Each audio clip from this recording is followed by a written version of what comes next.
Please subscribe to my channel and tell us in comments from where you are watching this video. That piercing cry still rings in my thoughts. It happened on a Saturday afternoon, the type scented with upcoming rain and concrete. My 6-year-old boy, Noah, was tossing around his small red ball close to the edge of my parents' driveway. I was assisting my mother with tidying the porch. At least that's how she described it. In truth, she issued commands while swiping through her phone, finding fault with each action I took. Be cautious, I warned Noah as he pursued the ball nearer to the road. He grinned back at me, that charming smile with dimples that always filled my heart with warmth. Then there was the squeal, tires sliding, the smash of metal on flesh, and that noise no parent erases. A kid's yell abruptly halted. Please subscribe to our channel and tell us in comments from where are you watching this video. I dashed forward before I even knew my legs were in motion. Noah was sprawled on the pavement without moving, blood pooling over his brow. His tiny limb bent unnaturally. Oh my God, I exhaled, kneeling next to him. Noah, sweetie, do you hear me? He let out a soft whine, attempting to shift. I spun toward the home, yelling, Dad! Mom, dial for an ambulance. He's injured. Mom showed up at the entrance, her face emotionless. What occurred this time? Please, I yelled. A vehicle struck him. He's losing blood. Dad emerged behind her, gripping his beer. Always such theatrics from you, he grumbled. I glanced back at Noah, my tone fracturing. He requires assistance. Please contact 911. Mom crossed her arms, angling her head as if choosing an outfit. He's okay. Children tumble constantly. Mom, a car rammed into him. I cried out, gesturing at the tire tracks on the pavement. Blood's coming from his skull. Please, she sighed with exasperation. Then handle it on your own.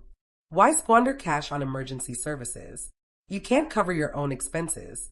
I paused, shock ripping into me. This has nothing to do with finances. He might not survive. Dad laughed grimly. Perhaps that's what's required. That child has wrecked our existence since he arrived. Constantly whining, always demanding things. You can't maintain employment due to him. My gut sank. He's your grandchild, I murmured. Hardly, he replied, swigging more. He's an error that keeps draining us. Mom peeked at her phone. Quit dramatizing. Wipe him off. If he's still drawing air, he'll recover. I gazed down at Noah, his mouth colorless, his respiration faint. I ripped away my shirt, holding it to his scalp injury, blood seeping through right away. Mom, he's hemorrhaging. I yelled once more. She sneered. If you truly cared, perhaps you should have picked a superior dad for him. Now manage it. That was when something within me shattered. Not from fear, but from anger, I lifted Noah into my embrace, his form slack and frightening. Okay, I snarled. I'll take care of it alone. As I pivoted, Dad bellowed behind me. Don't return him here if he passes. We don't want police around our place. Their chuckles trailed me to the road, biting, merciless, resounding amid the light rain. I sprinted. My shoes struck the slick black top, my inhales ragged. Vehicles decelerated. Folks gawked, but I kept going. My child's blood coated my palms, for real, and the sole priority was reaching aid. I stormed into a close-by shop, shouting for anyone to summon 911. The clerk's expression blanched, snatching the receiver immediately. Soon after, sirens howled afar, and my legs gave way as the medics hurried to lift Noah from my hold. Ma'am, you handled it well, one stated while assessing Noah's heartbeat. His breathing's weak, but we'll steady him. I remained there, soaked, trembling, eyeing the emergency vehicle beams bouncing off pools. In that haze, I grasped that my parents hadn't merely forsaken me. They'd forsaken him as well. Upon arriving at the medical center, the physician informed me Noah suffered a slight cranial break and required an operation. If you hadn't moved quickly, he noted, he wouldn't have survived. I remained seated, dazed, my garments rigid with congealed blood. My fingers quivered, but no longer from dread, from wrath. That evening, while observing Noah rest in his clinic cot, I replayed their statements repeatedly. Let him perish. He's destroying our existence. They chuckled as he hemorrhaged. I fixated on the consistent tone of the device, murmuring to myself, they'll discover what it means to plead. And for the initial occasion in ages, I intended each syllable because the lady they believed they'd shattered, the feeble offspring, the blunder, the shame was vanished. And what they'd forge in her place was something they couldn't dismantle. That evening, I didn't weep. I schemed. I schemed how to let them experience what it's like when support never arrives, when compassion is merely a term reserved for others, and when the moment arrived, they'd at last comprehend what it's like to implore for survival and face quiet. 3 days went by before my parents even rang. Not to inquire about Noah, not to express regret, but to grumble that the locals were chattering. Mom's tone emerged from the device like toxin coated in sweetness. You truly shamed us, Claire. Racing along the road, hollering like a madwoman with that child in your grasp. Everybody's been discussing it. The Johnsons mentioned you appeared insane. I was positioned beside Noah's clinic cot when she uttered it. His skull was wrapped, his small limb in a support, the signaling equipment affirming he remained present in spite of them.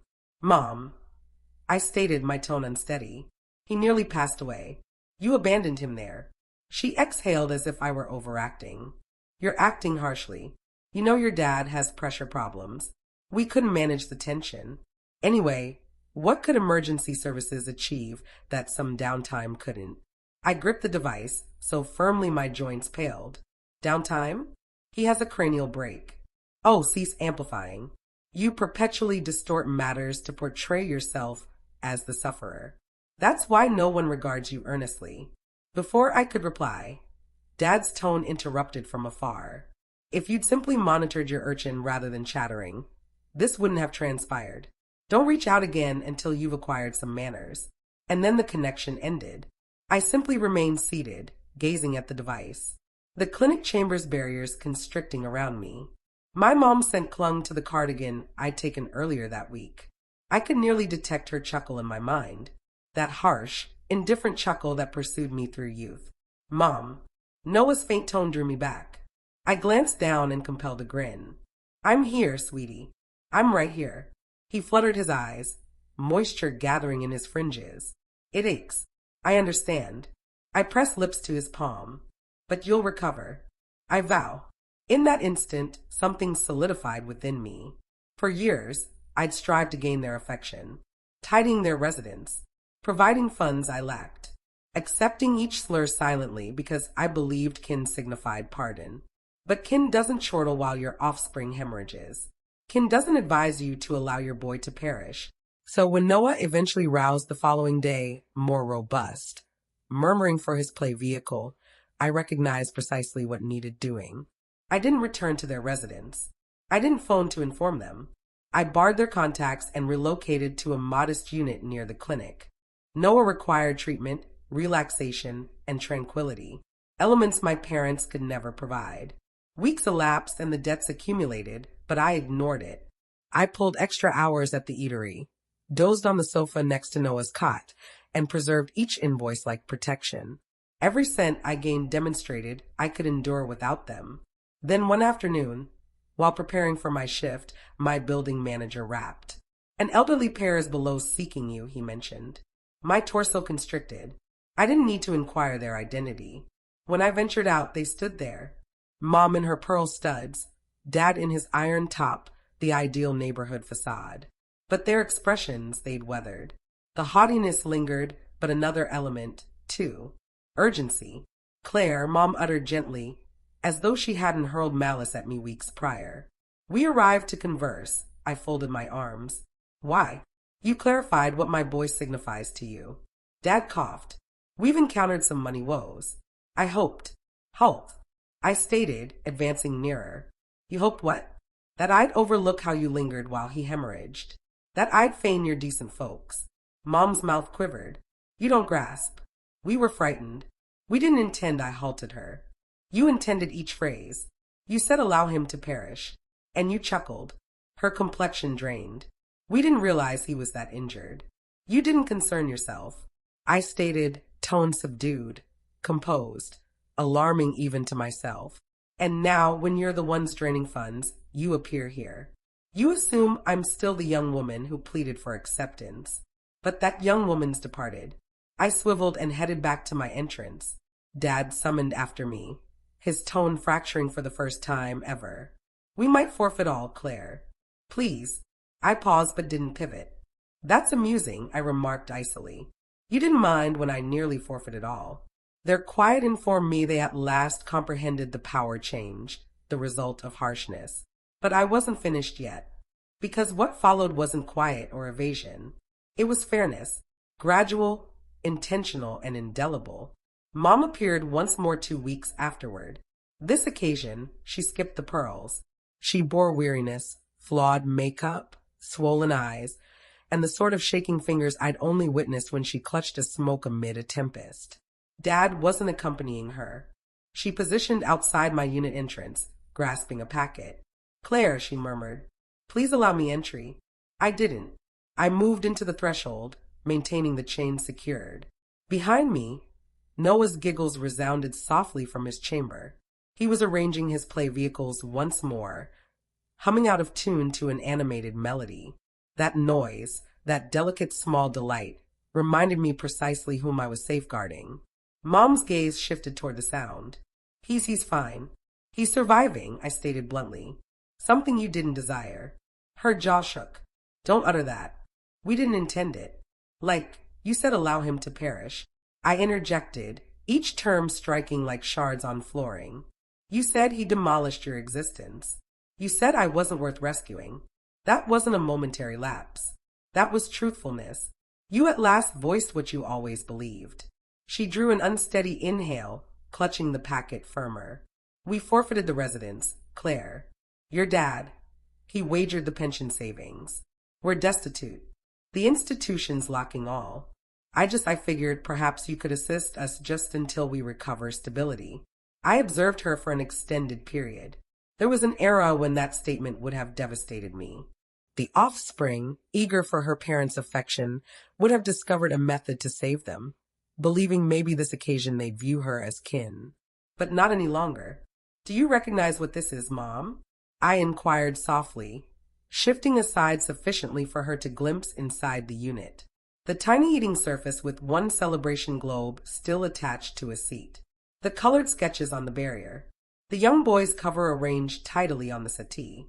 This is serenity. It's modest. It's hushed, but it's ours. And you don't get to enter and taint it. Her tone broke. We're your parents. No, I stated gently. You're the individuals who instructed me what to avoid becoming. She fluttered her lids quickly as if anticipating me to alter my decision to extend a hand. But I didn't. I extended behind the entrance and retrieved a creased clinic invoice, the one I'd retained as a prompt. This is what compassion appeared as for you, I stated, displaying it. When I pleaded for aid, you chuckled. When I cried for my boy's survival, you observed. So now, when you plead, I'll perform precisely what you did. Her tone diminished to a murmur. Please. I angled my head. No, and I shut the entrance. She lingered there for some time. I could detect her sobbing quietly on the opposite side, but I didn't stir. I just positioned there, my palm on the handle, inhaling profoundly until the noise diminished along the corridor. That evening, I settled Noah into his cot. His little palm extended to grasp mine. Mom, he slurred drowsily, are you upset? I grinned amid moisture. No, sweetie. I'm just finished with pain. He grinned in return, his lids shutting. Good. You're tough. After he slipped away, I positioned by the pane, observing the urban glows twinkle. Somewhere beyond, my parents were discovering what quiet signifies. The type that scorches when you at last realize affection isn't assured. Days evolved into weeks. I learned from kin that Dad attempted contacting, that they resided in a dilapidated lodge. They mentioned Mom kept questioning if I'd pardoned them yet. I hadn't, and perhaps I never would. But pardon wasn't what I sought any longer. See, vengeance doesn't always require blaze or clamor. Sometimes it's subdued. Sometimes it's the tranquility they never wished you to possess. The type that prompts them daily of what they discarded. Months afterward, I received a note via post. No sender location, just my mom's script. Unsteady, hesitant. Within was one line. We at last comprehend what compassion demands. I observed it for an extended period, then creased it tidily and positioned it in a compartment beside Noah's former clinic band, not from pardon, but finality. Because the lady they once ridiculed, the offspring they once labeled useless, had constructed something more resilient than their harshness, and the noise of their pleading was the sole remorse I ever required. Please subscribe to our channel and tell us in comments from where are you watching this video.